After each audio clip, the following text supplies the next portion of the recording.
Hey, I'm Wayne Turner. Let's talk about the Bible reading for today. I trust you're still on board and that you read the New Testament Bible reading yesterday. Well, today we're going to be looking at Genesis chapters 1 through 3. First of all, we're going to talk about creation. Creation is the first thing that we deal with in Genesis chapter 1. You ever heard of the gap theory?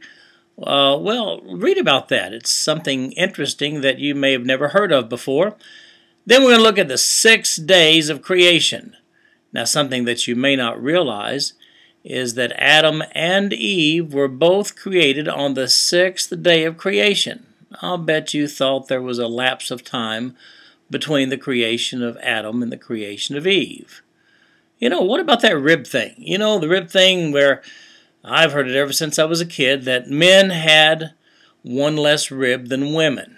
What do you think about that? Well, let me tell you, that just may not be true. And read about that also in today's reading. Chapter 2, here's something interesting. Did you know that we find in chapter 2 that there actually was no rain before Noah?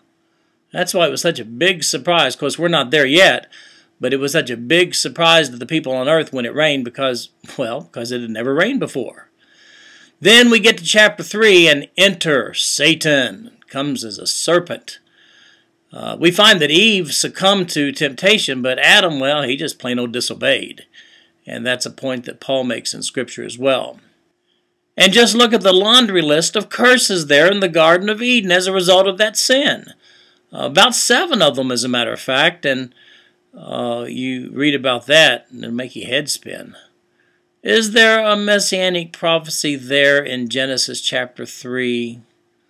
Well, read about that and get my take on it, and I hope you enjoy reading today Genesis chapters 1 through 3. See you tomorrow.